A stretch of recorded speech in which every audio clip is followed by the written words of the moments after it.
guys, this is Queen's Cave, the podcast. I know y'all missed me. I missed last week, but I'm back, and I got two special guests with me. I know it look a little different, but this is a special day.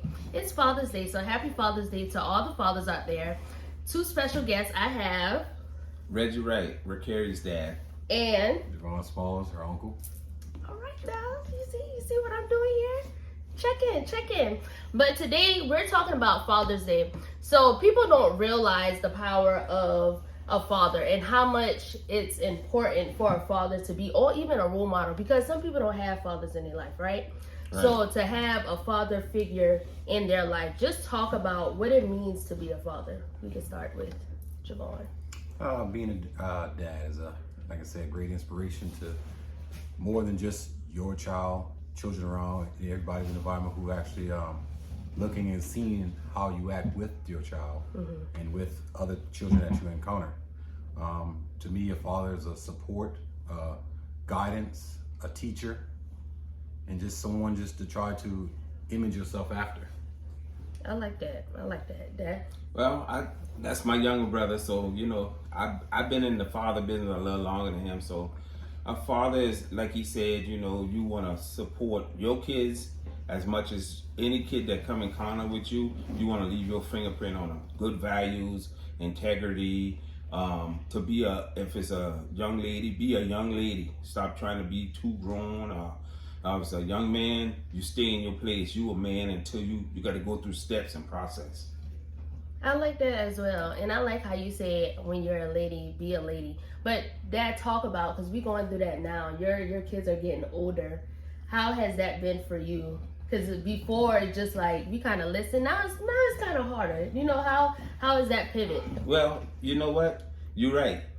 I have to still hold my values as a father, even though y'all older. I have to give y'all the respect that y'all are older versus that when I said y'all, when I say something, y'all do it. But now I have to learn, and I've grown to a better father by looking at y'all develop and listen to what y'all have to say first, and then making a decision and telling y'all to don't think I'm gonna just say no. Talk to me, and then I will adjust to that if it's within reasons.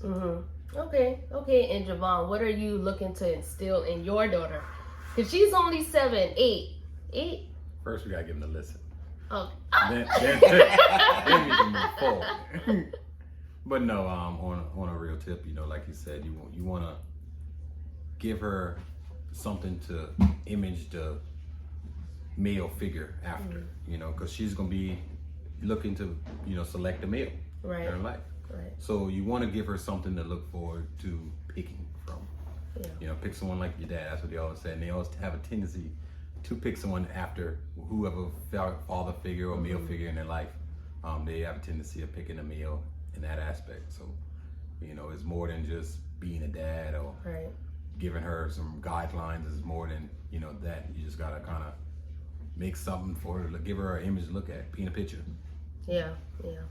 I like that as well. And as we get older, as you guys get older, not me, I'm still young. As you guys get a little older, you're looking more at your legacy. So what legacy do you want to leave behind? Well, I'll go first on this. I think a legacy, what our dad has instilled in us is to be a productive citizen. You want your kids to be productive. You don't just want them to exist. You want them to be a part of what's going on, and take the time and see what's going on in your community, whatever you are involved in. Just your legacy is who you are. Once I'm gone from here, my kids gonna always look back and say, Dad used to always say this: don't leave the house no 10 o'clock at night if you're going out. If you're gonna go out, leave the house 8 o'clock or whatever. Call me and let me know what's going on. I'm gonna stay at a friend's or whatever. But in legacy, just have values. Yeah. What about you, Javon? I guess to kind of piggyback off of that, like you said, legacy is something you leave behind. When you're far gone, what are they gonna say about you? So the decisions you make have to kind of take that in consideration. So I think as far as the legacy that I've tried to leave behind. I'm trying to leave behind because I'm still young. Yeah. So I still got a lot of growing to do and a lot more building to get accomplished. But I think for the most part, I think as everybody really tells me and sees me is the work ethics. Yeah. And that's something that I learned from my dad. Yeah. I can always say, you know, he from a young age, he always said, man, don't lay in the bed all day, man, get up and work. Or find work. So that's kind of the same legacy I guess I'm portraying. Okay. And same thing, I jump back in with, like we was talking about jobs, and my baby daughter want to get a job, Renee, and I told her, when you choose a job, you just don't go on the job and then you have an attitude and you just gonna quit. You don't quit nothing. If you say you going on this job, you make it work until it's time. Like if you're just working for the summer, you know, you put everything in it to make it, you know, make it good. Just don't be a quitter on. Just so it's easy to quit. Yeah. But it's better to try to figure out a way to go through it. You know. Yeah, I like that. And like you said, you mentioned what would you want to hear when you're long gone? What would someone say about you? So what would you want somebody to say about you once you is gone from here? I would want people to just say that, oh, he was a real good guy. He always, if you come in contact with him, always something good to say. The truth, he would tell you the truth about whatever it is, you know. Go to work. If you're a man, get on the job early, work, you know, be productive. Be a productive citizen to your community. Yeah. What about you? What would you want somebody to say about you? I think for the most part, people will probably say that, you know, I've heard in a sermon once, is merciful. Everybody wants mercy, but a lot of people aren't willing to give mercy. So I think a lot of people would say about me is that I was, you know, patient and I will forgive and I don't hold grudges. Okay. And so I think that's a very important aspect in life that a lot of people can learn from, and I try to accomplish each day. Yeah, I like that. That was deep. And even like your daughter would look at you right now. She just see you like riding dirt bike, fixing up stuff, and she just want to copy it. But as she gets older and really see the values you instill in her, she'll take that a long way. Like before with Dad, me and Dad bump heads a lot. But as I'm getting older, and kind of getting more mature, I'm starting to learn the values that he instilled in me. And when I do certain things or making certain decisions, I see, okay, I learned this back home. Like taking wherever you go with you, what the value your parent, your grandparents, whoever it may be with you. Don't just go out there just doing stuff. Little do you know, like the actions you make, what you do, we might not always say it, but we looking at you. So it's always good to do those good things and, like you say, be merciful, be forgiving, be those things, because we're human. When people do stuff to us, I'm not fast to forgive. I say that up front. I'm not fast to forgive, but you just modeling that would help Peyton, that would help me, that would help Regis, Sierra, Gabe. People just looking at you. So that's good. I like both of those things.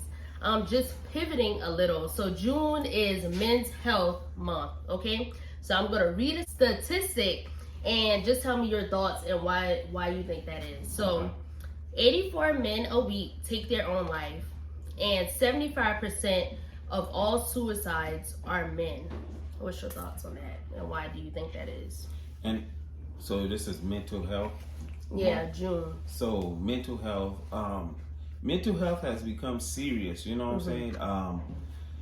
Back when we first started out, you didn't hear too much people, men, talk about we got mental health, our kids' mental health problem.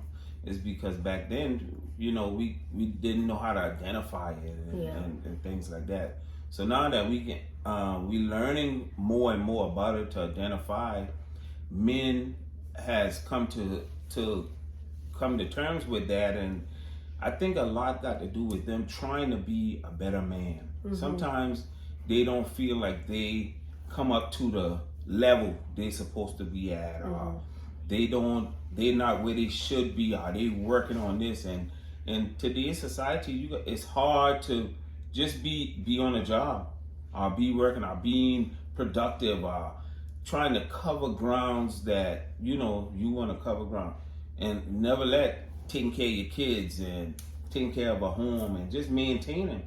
Yeah. I think it's just some men it becomes too hard for them. And I think on the aspect of that, I think, like I said, today's world is totally different from how it used to be. Yeah. Because as a male was bred to be a warrior, to be a provider, Yeah. to be a man. So a lot of times with this new society, a lot of men, male in general, has lost their reasoning for living. In a sense, they don't, because back then, a man had to do something to be able to live comfortably. They had to cut wood because we didn't have central heating and all that. They had to get food.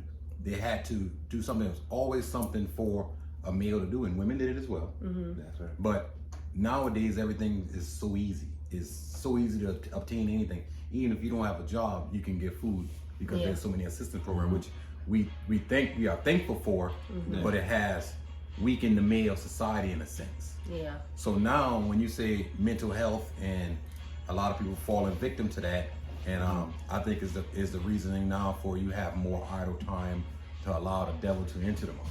Yeah. And the mind is very delicate. That's right. Yeah. Yes, it's important to have certain people around you when you're going through things. And men are less likely to ask for help. And why do you think that is? That's just because, like he said, we were supposed to be warriors, and we just think we can do everything on our own, and we supposed to be the stronger being. I mean, that's what I think. Yeah. Everybody look at as asking for help and being burdened by mental problem as a sign of weakness. Yeah. Because you're a man, and pride gets in the way of asking for help. Yeah. Because you feel like you're weak if you're receiving help, when actually that takes a lot more strength. The stronger man is the one who asks for help. Yeah. Okay. Yeah. Yeah, I like that. And I think society has also kind of put that in men, or like you said, guys' mind, like you're weak if you ask for help. Like guys, I always see on social media, guys can't be vulnerable because girls see it as being weak. So I think society has a way of kind of putting that on guys as well, and making them like, oh no, I can't ask for help, or I'm not gonna be seen as this person if I ask for help. And also in a black household, like until I got to college, I really didn't talk about mental health. So that's another thing as well. Growing up, we didn't really talk about mental health. Like we cry and stuff, but we didn't know, like you said, we didn't know how to identify it. Exactly. Yeah. So just pivoting a little bit from that, all of us were people who watch this podcast. They may be in relationships, they may be dating, they may just be out here having fun. Some of them might be engaged. So talk about 3 common things we should look for in a guy. I'm gonna let my brother take this. Since I'm the younger one, and I'm more, I guess, seen it a little later on. He hasn't been going for a while. But no, honestly, I think in general, a lot of things are not going to present itself till later on, a lot of times anyway, because when you fall in love with someone, you miss all signs and all opportunities identifying things, because you're living in the in-love state. Right. Statistics state that when you fall in love, that lasts for typically 2 years. Wow. I believe that. So you have 2 years before you actually see the real person. Okay. They show themselves along the way the whole time, but they do more because they're in love. Right. So when you're looking for the things to look for in a guy, first of all, you look at how he carry himself. When you see him not around you, what is he doing? Who is he with? How is he acting? Then you look at what has he obtained thus far in life, because a lot of people say, oh man, don't look so deep into that because the person is young and they're still finding themselves. Well, you don't want to be finding yourself with him. Yeah. Let him build himself before how can he support you and take care of you if he can't do himself? Right. So what good is he to you? Something my dad said a long time ago to me is, don't make friends with someone who can't help you. So why are you building a relationship with somebody that can't help you? I like that. You know, so I think that's one thing to look for. The next thing, you want somebody to, you know, look good on your arm too, right? Nah, so that's, you know, that's kind of a joke. You want to look at the inner person. That's the right thing to say. But no, I think that's all in a nutshell. Yeah. What to look for in a guy. Okay. That's pretty good. What I look at, being that I was married, I'm married. I've been married for 27 years. In September, the 9th will be 27 years. What should I tell my daughter to look for? I would say look for somebody look just like me, right? And what I'm saying there is somebody who's gonna take care of you, take care of your heart, take care of your mind, take care of everything about you, to meet you where you at. You want somebody to meet you, not somebody you got to meet them. You got to go all the way for them, but they're not coming half the way for you. And to identify that, I guess when you first meet them, you got to really take time to know somebody. They made a song that take time to know her or know him. Talk to them. Don't be scared to go into any subject with that person. You know, it's just, and sometimes you still miss it because love is something that nobody can predict a lot of times. So you to look for, I would just say ask a lot, talk, get to know the person, and go from there. Okay. I know that's not the exact answer you want to. That was this, good. No, two that was good. Okay. That was good. That was good. I'm still young, so I guess for me, what I kind of look for is a guy who's actively seeking God, because I believe if you're seeking God, He will not only show you how to treat me, but yourself. So like kind of what Javon said, how do you carry yourself? How do you treat yourself when no one's around, when somebody's looking as well? So that's one main factor. As I'm still. Well, I understand that too. And when my wife met me, she was more or less in the church. I wasn't like in the church like that, so I wasn't doing no seeking. I wasn't doing no seeking. But I mean, it could have been where God led her to me. You know, to say, "Oh, he a good guy." You know, try to get him to seek me. Sometimes your job is to help someone get closer to God. So you know, so if you look for somebody seeking, sometimes you might miss something good. That's true, but I ain't finna be Bob the Builder either. I ain't building no man. Oh, and that's not building a man. Every personality is different. Everybody's not put here to build someone. So that's why I said in the beginning, I said, you know, find someone who has guidance, because everybody don't have the capability of guiding. You know, so you know, each person would identify their strength and weakness. You know you better than anybody else does. So like you said, and like Rich said, you know, communication is the key to everything. You know what you want, you know what you desire, and so does he. Yeah. Okay. So last question to wrap everything up. What is the most important lesson you learned from your dad? Any one of y'all can start. The most important lesson I learned from my dad is family. Communicate with your family. He still always tell me, just let me know. Communication is the key. Family first. Always, if you're going through something, share it.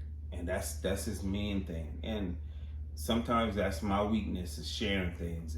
And I always remember that. Family. He always give us lectures. I'm about to be 50 years old, but you know what he said? I don't care if you 50 or you 5. I'm always be a dad to you. I'm always be a parent. So he gonna always give me advice, no matter how old I get.